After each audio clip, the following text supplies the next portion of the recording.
Hello and welcome back to the free online woodworking school. In this video, we're going to begin lipping this veneered top with some solid wood and maybe put a bit of inlay in there as well. So this is where we left things off in the last episode. It's a four-way book match of walnut burr veneer. We've got a balancing veneer on the back of it to help prevent this panel from distorting. And what we're left with is a raw MDF edge that we need to stick something to both hide the MDF and protect this edge of veneer from getting damaged and peeling up. Now you could use edge banding for this, but generally it's quite thin and we've all experienced furniture where the edge banding starts peeling off over time and you start exposing chipboard or MDF cores underneath and it's just never really that durable. Whereas if we were to get a solid piece of wood, relatively wide, and stick that to the side, all of a sudden we get the visual and the economical benefits of veneer, but when it comes to the durability, at least on the edges, we can make the most of solid wood. This is going to be much more resistant to denting, and also we can go ahead and profile this with chamfers and roundovers and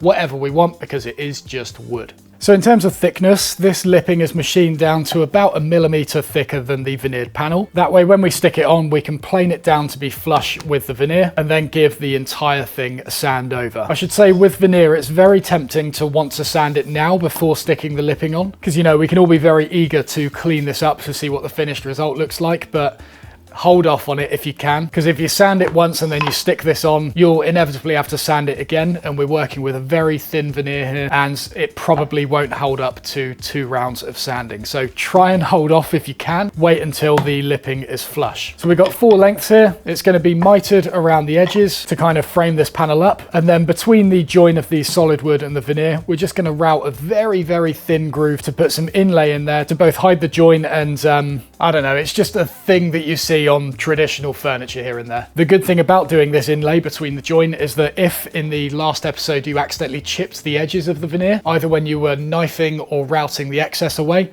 this inlay line can be your opportunity to route that away and kind of hide your mistakes. But obviously by no means is it necessary. It's just it's a thing that's done. I don't know, I'm trying to explain something. I have no reasons what. Anyway, so I'm going to start off by just finding the best looking faces on this lipping, because that can be the show face on the top, and then we'll number them up to correspond with a number that's on the veneered panel. In theory, all 4 sides of this are the same length, but you never know. We might as well make sure things go back in the same position. And then also, just to make sure we don't make any stupid mistakes, I'm going to draw the direction of the mitres roughly on this walnut, and that way we don't accidentally cut them the wrong way. Okay, now we'll just put a small knife mark where the veneered panel ends, because that's where the mitre is going to start.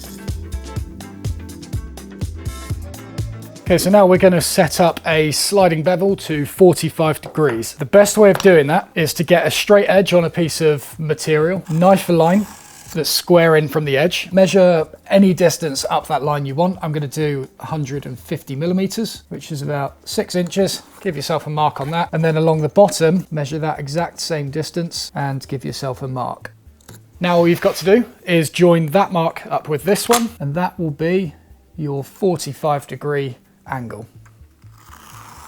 And the reason we do this with a knife is just because it's much more precise and easier to line up than a pencil. And so now with that setting, we can use that to mark the mitres on this lipping. You can of course get 45 degree markers that have this setting preset, but I tend to just like recreating it from scratch because you never quite know with those 45 degree markers if they're truly accurate, whereas this is geometry, and as long as the physics of the world, I don't know if it's physics, but as long as the world order stays intact, so should this.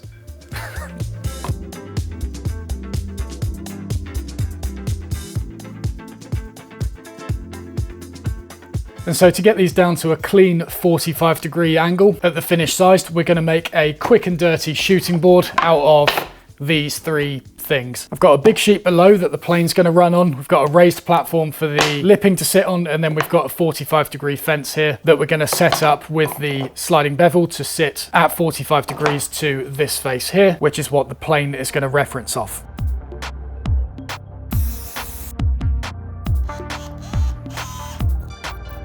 So I'm going to get the opposite sides of 1 and 3 shot down first, because then we can stick these to the veneered panel, and then size 2 and 4, the 2 remaining pieces of lipping, to fit between the mitres on the initial 2.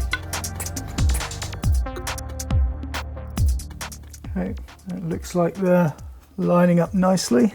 So in order to join the lipping to this MDF, you could just go ahead and glue it straight on, but you've got to be very careful about the alignment of things to make sure you've got excess on the top and bottom to plane away later. For me, I'm going to use a domino in order to do this, just to help keep the alignment. You could also use a biscuit jointer if you've got one of them, but just using glue is perfectly suitable for this.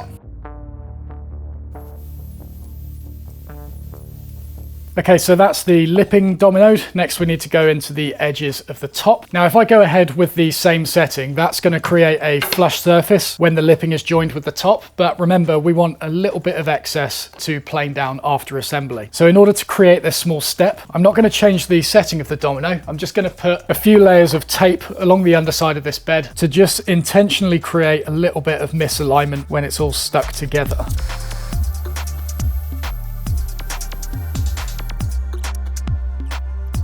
So now we can go ahead and get 1 and 3 glued up, because with those stuck on there, we can get 2 and 4 fit really snug in these 2 areas.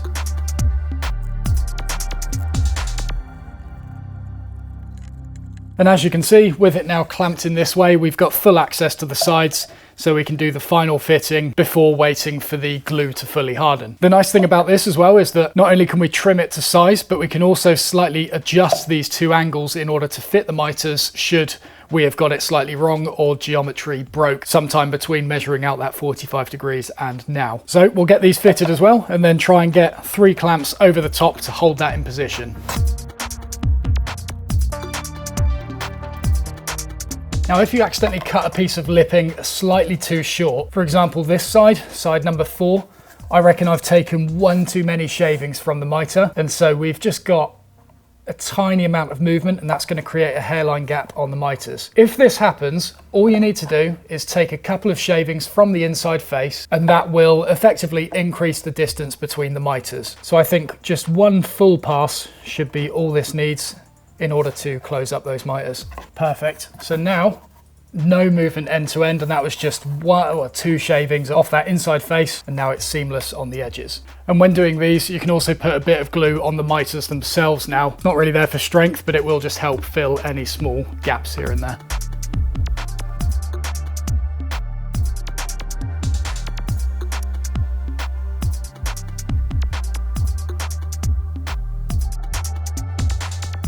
Okay, so this top has been in the clamps for a few hours now, and I'm pretty sure it's at a point where we can start flushing the lipping down to the veneered surface. So we've got a freshly sharpened plane, really light cut on it. Let's start taking this down.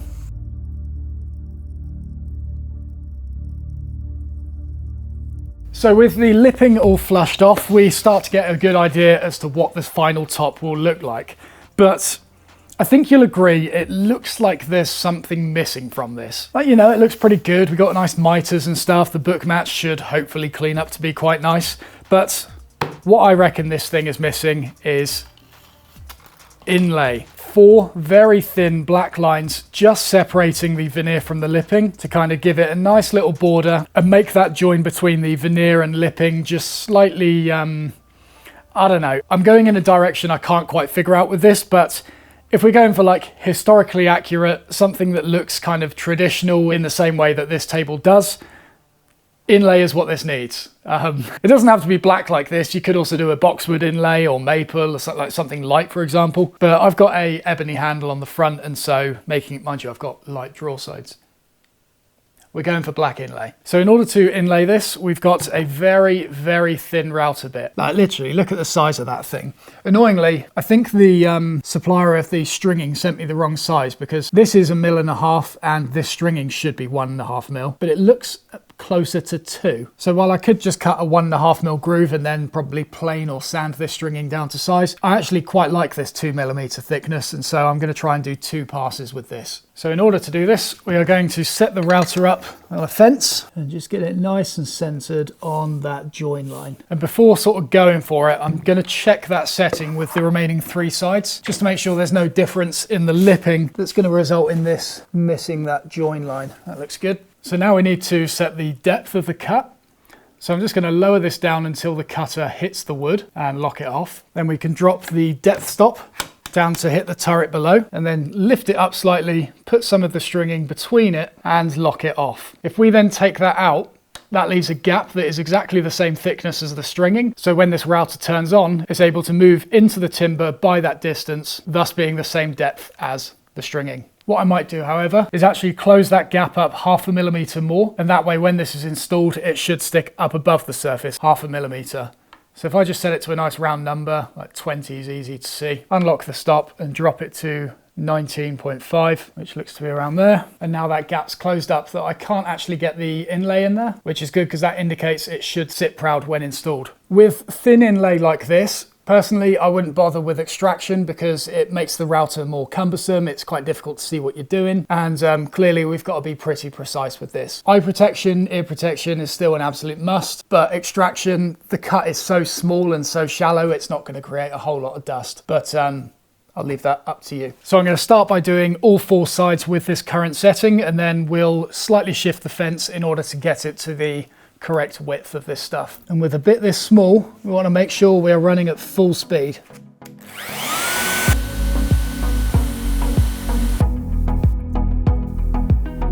So that's what we're left with at the moment. Gives you somewhat of an idea of what it would be like with a lighter inlay, seeing that. But we need to widen this slightly in order to fit the black inlay into it. So this is quite a fancy router. In theory, I should be able to unlock this, give this a bit of a spin, and that's just going to slightly offset it, and just kind of eyeballing it, which I probably shouldn't do, I think that's going to be enough.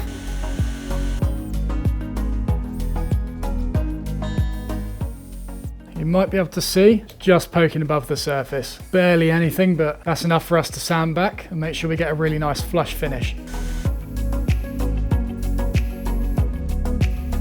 So now if there's any corners we didn't quite hit, we can get in with a chisel and just square them up. You'll probably need to do this to some extent anyway. And then we can just use that same chisel to cut the 45°. Because with the mitres going up the edge of this lipping, you can kind of just use that to mark where you need to go. And then cut the lipping slightly oversized. And then you can just trim it back to fit.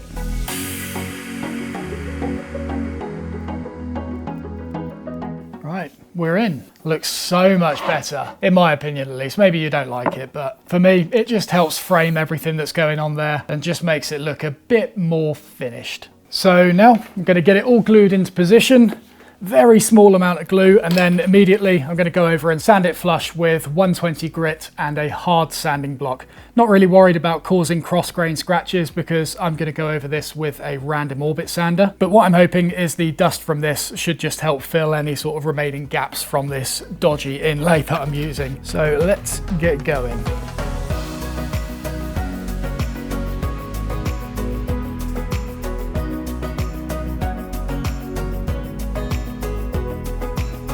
So that is now the inlay done. It's actually quite a quick process, but go steady with it because it's very easy to slip with the router and go off course. The next couple of things we need to do before we call this top done is, firstly, we definitely want to chamfer the underside because it looks a bit blocky at the moment. And secondly, we need to create the fixing points on the underside so we can get it fixed for underneath. And I'm actually going to do the fixing points first because while the underside is square like this, it's going to be easier to kind of locate it on this and figure out where we want those threaded inserts to go. So I think I want that to be the front. Yeah, let's make that the front. So we'll flip it the other way. This can then go on top.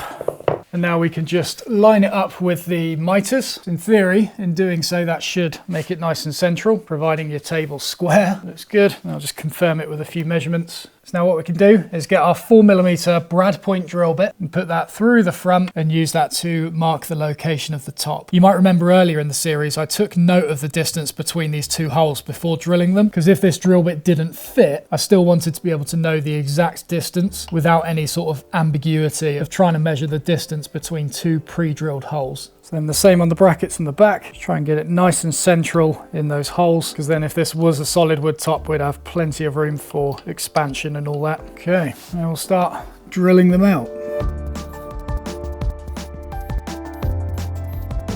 All right, and we'll just do a cheeky little countersink. And then we'll get these babies in.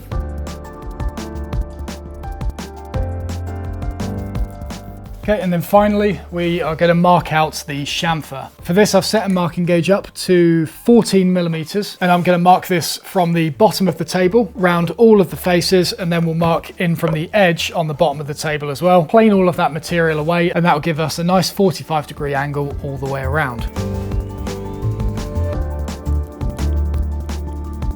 So, now we're just going to plane it all away. If you've got a router, I'd advise using that, but if you fancy doing it the hard way, this is it. And a little tip for this, instead of just going along straight at 45 degrees like this, sort of tilt the plane down slightly. So we're still at 45 degrees, we're just swinging it round a bit. And that way, when you go off the end here, you're sort of shearing the end grain of this one rather than just punching it off, because you run the risk of breakout if you go straight off like that. A better way would be to work from both sides, but me, and I'm sure a lot of you, are just lazy. So if you want to reduce your chances of any breakout there, just put the plane on at 45 degrees and swing the background, and you'll get a bit more of a shearing cut.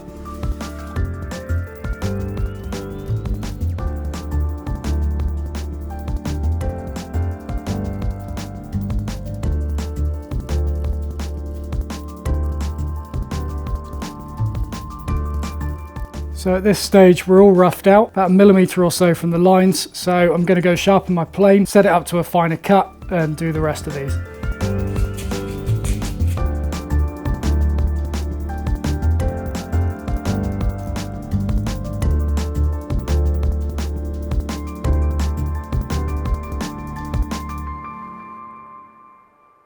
So there you go, that's how you lip, inlay and chamfer the top, and I think you'll agree this looks pretty damn good at the moment. You can see why this is such a popular design, because it's so simple yet so elegant, and also so versatile, like the amount of things you can do with this. And personally, it's nice for me to make again so I can revisit the fundamentals of woodworking, of which there are so many within this project. Anyway, so that's it for the main construction of this series. In the next video, we are going to be focusing on sanding. I'm very excited about it, and so I will see you then.